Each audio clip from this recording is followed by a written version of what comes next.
Selamat pagi, salam damai sejahtera bagi kita semua.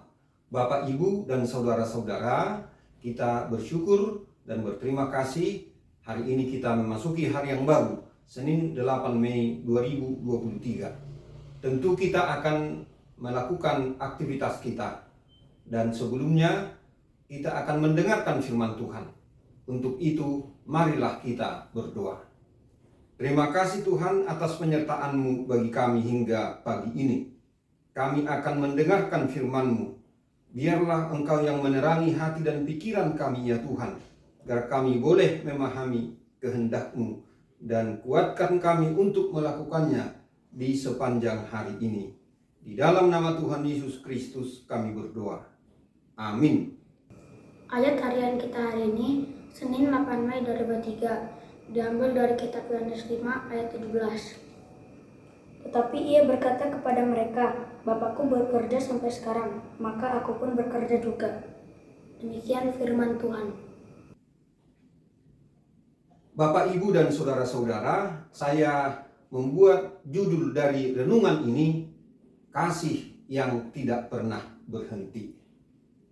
Kasih yang jalan terus. Membaca Injil Yohanes pasal 5 ayat 1 sampai dengan 18, kita mengetahui cerita tentang penyembuhan seorang yang telah 38 tahun sakit di tepi sebuah kolam. Yang melakukan penyembuhan adalah Yesus.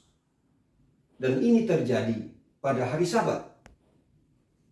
Kepada laki-laki yang sakit itu, Yesus berkata, bangunlah, angkatlah tilammu, dan berjalanlah.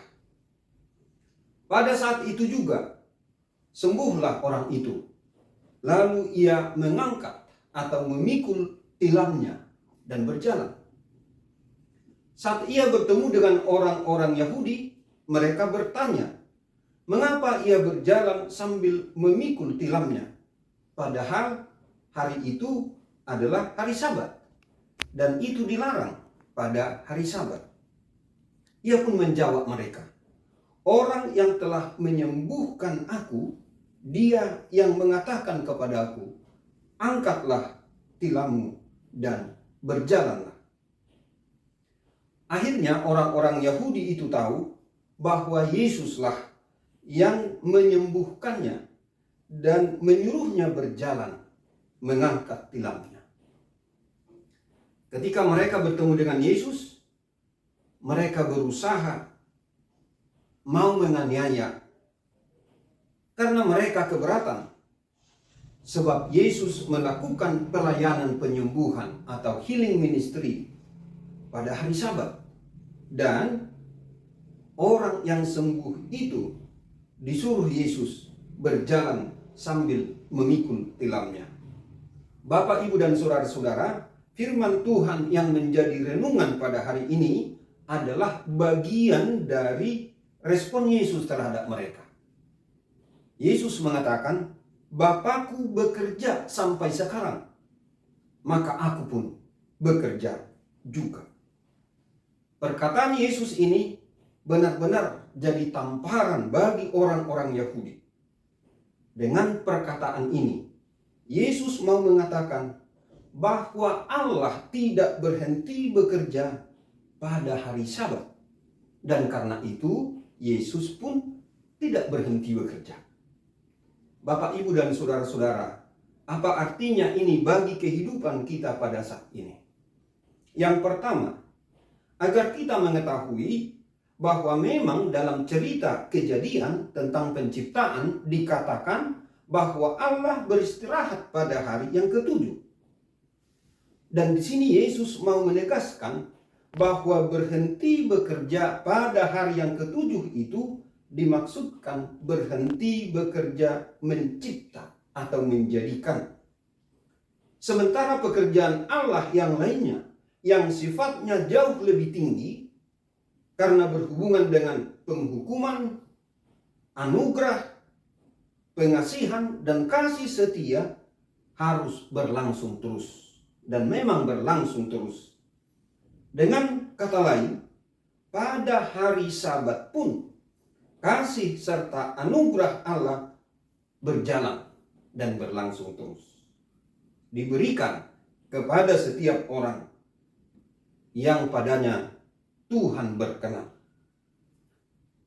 Dan demikian jugalah dengan kasih dan anugerah dari Tuhan Yesus berlangsung terus.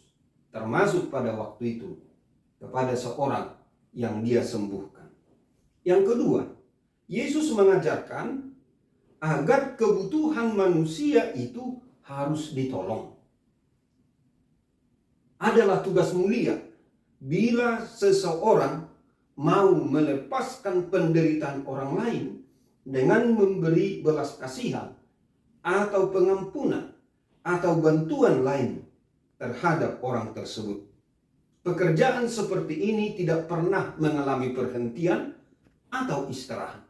Artinya, ini harus berlangsung pada setiap waktu, setiap hari. Mengapa Bapak, Ibu, dan saudara-saudara? Karena belas kasihan Kristiani seharusnya sama dengan belas kasihan Allah atau mengikuti belas kasihan Allah yang tidak pernah istirahat atau berhenti. Memang mungkin pekerjaan lain boleh dikesampingkan untuk sementara waktu, namun pekerjaan mengasihi atau belas kasihan harus berlangsung terus. Ketiga, kalau orang sudah mendapat kasih, anugerah, dan pengampunan dosa dari Allah, anugerah dari Allah, agar dia atau agar mereka berhenti berbuat dosa, berhenti melakukan dosa. Mengapa? Karena kita harus mengingat betapa berharganya pengampunan dari Allah itu. Kita harus membenci dosa dan menyadari bahwa setiap dosa yang kita perbuat akan melukai hati Allah. Akhirnya Bapak, Ibu, dan saudara-saudara, marilah kita menerima anugerah pengampunan yang dari Allah. Dan dengan bermurah hati juga, marilah kita menyebarkan pengampunan itu. Pengampunan yang membawa penyembuhan dan pemulihan bagi sesama kita. Amin. Selamat beraktivitas pada hari ini. Tuhan Yesus memberkati. Kita berdoa. Terima kasih Tuhan atas firman-Mu yang boleh kami renungkan. Biarlah itu meneguhkan dan menguatkan iman percaya kami. Tuhan, kami memohon, berilah pemulihan dan kesembuhan bagi orang-orang yang dalam keadaan sakit. Berilah penghiburan dan penguatan bagi orang-orang yang dalam keadaan berduka. Biarlah juga Tuhan memberikan pengharapan bagi mereka yang dilanda keputusasaan, yang mengalami pergumulan berat. Dan Tuhan memberikan hikmat bagi setiap orang yang akan mengambil keputusan penting dalam hidupnya. Berkatilah kami semua Tuhan, berkatilah firman-Mu bagi kami. Biarlah kami boleh melakukan aktivitas kami sepanjang hari ini, membawa sukacita bagi kami dan kemuliaan bagi nama Tuhan. Amin.